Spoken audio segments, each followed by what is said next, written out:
Green elections in India. तो the Hindu ने इस खबर को छापा है। मेरे को यहाँ पे आपको जो कंसेप्ट सिखाना है, मेरे को इस न्यूज से जो टॉपिक आपको सिखाना है साथियों, वो है ग्रीन इलेक्शंस, वो है ग्रीन इलेक्शंस। अब यहाँ पे सवाल आता है कि विशाल सर क्या होते हैं ग्रीन इलेक्शंस, ये समझते हैं।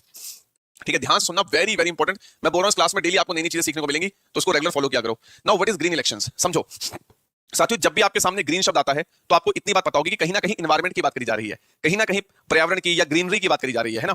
अब देखो, जब भी चुनाव होते हैं भारत के अंदर, चाहे लोकसभा के चुनाव हो चाहे विधानसभा के चुनाव हो, जब भी इंडिया के अंदर इलेक्शन होता है ना, बहुत प्रदूषण होता है, बहुत पॉल्यूशन होता है। कैसे? इतनी सारी पॉलिटिकल पार्टीज हैं, चाहे बीजेपी हो, कांग्रेस हो, आम आदमी पार्टी हो, बहुजन समाज पार्टी हो, ये सारी पार्टीज क्या करती हैं, कितने सारे अपने बैनर पोस्टर्स बनवाती हैं प्लास्टिक के। एक समय पे आके तो प्लास्टिक खराब होता है, एक समय पे आके वो प्लास्टिक को आप लोग जला देते हो, क्या होता है उससे? प्रदूषण, पॉल्यूशन, है ना। इसके अलावा आप देखो दुनिया भर के कागज पोस्टर दीवारों पे चिपका देना, अब की बार हमारी सरकार, है ना। आपने देखो जब भी इलेक्शन का समय आता है, कुछ मत करो, घर के बाहर निकलो और दीवारों को देख लो, दीवारों पे कैसे पोस्टर चिपके रहते हैं नेताओं के, है ना, बड़े बड़े पोस्टर रहते हैं प्लास्टिक के। तो सोचो जब इलेक्शन खत्म हो जाता है तब ये प्लास्टिक के बड़े बड़े पोस्टर कागज कहां जाते हैं? ये गंदगी मचाते हैं यार, ये पॉल्यूशन करते हैं बाद में, कुछ लोग इनको जला देते हैं, तब भी पॉल्यूशन होता है। ठीक है, तो यहां पर ये बात बोली जा रही है कि भैया ये सब तमाशे मत करो, वैसे ही हम इस पृथ्वी का हाल बुरा कर चुके हैं, वैसे ही बहुत प्रदूषण हम कर चुके हैं, वैसे ही एनवायरमेंट की हालत खस्ता हम कर चुके हैं, कम से कम रुक जाओ। क्योंकि देखो इंडिया जैसा देश जहां पे 140 करोड़ की आबादी है, यहां तो वैसे ही पॉल्यूशन करने वाले बहुत लोग हैं। इनफैक्ट मैं आपने भी देखा होगा कि आप जब नॉर्मली अपने घर से बाहर निकल के कभी रोड वगैरह पे चल रहे होते हो, ठंड के समय पे आपने देखा होगा कोई भी प्लास्टिक उठाया, जला दिया, हाथ सेकने के लिए, ठंडी हो रही है तो प्लास्टिक जला दिया। मैं लिटरली स्पीकिंग में कई बार जब घर से बाहर निकलता हूँ वॉक करने के लिए, लोगों ने टायर फूका हुआ यार, पुराना टायर जला दिया, कपड़े जला दिए, बस ठंड हो रही है हाथ सेकने के लिए।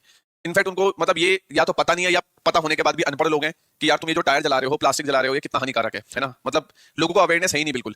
ठीक है, तो यहाँ पे बात करी जा रही है कि इलेक्शन को करो ग्रीन तरीके से। अब ये ग्रीन इलेक्शन का मतलब क्या है कि भैया ये पोस्टर, प्लास्टिक के बैनर पोस्टर बंद करो। ठीक है, अगर आपको अपना प्रमोशन करना है, आपको अपनी पॉलिटिकल पार्टी का प्रमोशन करना है, तो आप क्या कर सकते हैं, आप डिजिटल करो, आप यूट्यूब पे प्रमोशन करो, टीवी पे प्रमोशन करो।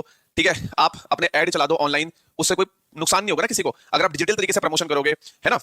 आप डिजिटल पोस्टर बना दो, अपने इंस्टाग्राम पे डालो, फेसबुक पे डालो, ट्विटर पे पोस्टर वगैरह डालो। ठीक है, इस तरीके से प्रमोशन करो, प्रचार करो, समझ में आती है बात। लेकिन ये प्लास्टिक के पोस्टर बनाना, है ना, कागज के पोस्टर बना बना के लगा देना, ये एनवायरमेंट के लिए बहुत हानिकारक है। अब जैसे आपको एक चीज और बताता हूं, आपने देखा होगा कि जब भी इलेक्शन का समय भारत पे आता है, ठीक है, आप लोगों ने देखा होगा कि जब भी इलेक्शन का समय भारत में आता है, तो जैसे कि मान लो एग्जांपल के लिए मैं आपको एग्जांपल देता हूं, वैसे मैंने कभी ऐसा किया नहीं है, बस I am just only giving example, है ना। जैसे मान लो कि मेरे, है ना, मान लो कि मेरे जीजा जी, है ना, मेरे जीजा जी मान लो चुनाव में खड़े हो रहे हैं। ठीक है, तो मैं तुम सबको बोल दूंगा भाई लर्नर्स ऐसा है, कल सब अपनी बाइकें लेके, अपनी कारें लेके मेरे घर के बाहर आ जाना, भाई जीजा जी मेरे खड़े हो रहे हैं भाई चुनाव में, सबको चलना है रैली लेके। तुम सब बोलोगे बिल्कुल सर, हम बाइकें लेके, एक्टिवा लेके आपके घर के बाहर पहुंच जाएंगे। लड़कियां एक्टिवा में आ रही, भाई साहब लड़के भी आ रहे बुलेट लेके, कुछ तो कार लेके आ गए, है ना, जीजा जी को जीप पे बिठा दिया और भाई साहब पूरी रैली निकाल दी।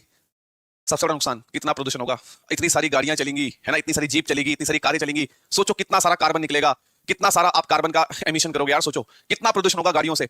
और आपने देखोगे इलेक्शन के अंदर ये बहुत कॉमन चीज है, ये बहुत कॉमन चीज है, इलेक्शन के समय पे बहुत पॉल्यूशन होता है।